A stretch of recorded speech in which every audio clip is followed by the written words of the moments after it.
কোরআনও শিখতে হবো, ওযুও শিখতে হবো, আদব কায়দা কিভাবে সিজদা করে এটা শিখতে হবো, দোয়ায় গুনাহ, দোয়া তাহিয়াতুল দরুদ শরীফ যেগুলো সবগুলোই কিছু তালিম হয়। আসসালামু আলাইকুম ওয়া রাহমাতুল্লাহি ওয়া বারাকাতুহু। ওয়ালাইকুম আসসালাম ওয়া রাহমাতুল্লাহি ওয়া বারাকাতুহু। তো আপনি কেমন আছেন? আলহামদুলিল্লাহ, আল্লাহ আল্লাহ তাআলার শুকরিয়া, আল্লাহ তাআলার রহমতে ভালো আছেন। তো আমি যে কথাটা মানে জানতে চাই যে আপনারা যে তাবলীগ জামাত করেন, তাবলীগ জামাতে আপনারা যাওয়ার পরে মানে প্রথম কি শিক্ষাটা দেয় আপনাদের? কারণ অনেক দর্শক আছে আপনার সূরা কেরাত, কুরআন শরীফ মানে পড়তে পারে না, জানে না, নামাজ কিভাবে পড়তে হয় জানে না, ওযুর কয় ফরজ, গোসলের কয় ফরজ জানে না।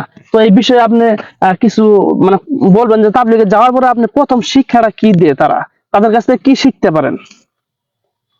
প্রথমে দাওয়াত দিয়ে মসজিদের দিকে আনা, যাতে মানুষ আসে, তারপরে তালিম করা হয় যে কোরআনের তালিম, কিতাবের তালিম করা হয়, এবারে পরামর্শ করা হয়, যেমন নামাজ পড়া হয়, এবারে জামাই এলাকার জামাত করে দেওয়া হয়।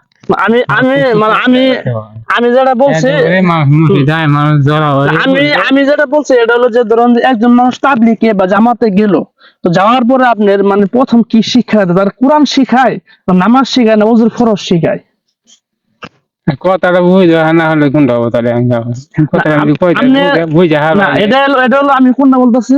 ধরুন যে আমি মানে একজন মানুষ জামাতে গেল, কোন উদ্দেশ্য যে আমরা কি শিক্ষা মানে গ্রহণ, এই দাওয়াত তো করবো ঠিক আছে, কিন্তু আমরা যাওয়ার পরে আপনার ওযুর ফরজ শিখবো। কালেমা দাওয়াতই দেওয়া হয়। কালিমা দাওয়াত দিলেন, এরপর আপনি মসজিদে আপনার মানুষের দাওয়াত দিয়ে মসজিদে জ্বলানি হয়।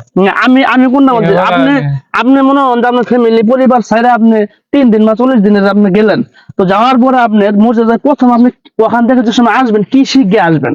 সূরা আপনাদের মানে ওই জায়গায় গেলে সূরা সহি হবো, না আপনি কোরআন শিখাবো, না ওযু ফরজ শিখাবো, নামাজ শিখাবো, কোনটা এটা আমি বলছি। কোরআনও শিখতে হবো, ওযু শিখতে হবো, আদব কায়দা কিভাবে সিজদা করে এটা শিখতে হবো, দোয়ায় গুনাহ, দোয়া তাহিয়াতুল দরুদ শরীফ যেগুলো সবগুলোই কিছু তালিম হয়। তো তাতে আপনার সবগুলোই খালি এলা হয় না, কালেমা খালি দাওয়াত দেওয়া না, মানুষের দাওয়াত দেয় মসজিদে মানুষ ধরে না, স্কুলে করলে স্কুলে মানুষ আগে সাথে ধরাতে হয়। তার মানে আপনার কথা আমি যেটা মানে বুঝতে পারলাম যে যারা মানে মুরব্বী মানুষ আছে, যারা আপনার বৃদ্ধ মানুষ, যারা আপনার কোরআন বা পড়ে নাই কে, তাদের জন্য মানে আর কি সহজ এই রাস্তাটা, যে মানে মসজিদের ভিতরে গেলে সুন্দর হবে আপনি কোরআন আপনার এবং সূরা কেরাত, নামাজের আপনার তাসবিহ ফরজ এগুলো শিখতে পারে, এবং ওযু, রুকু সিজদা, রুজু মানে ওযু ফরজ এগুলো শিখতে পারে, প্র্যাকটিক্যাল দেখানিও।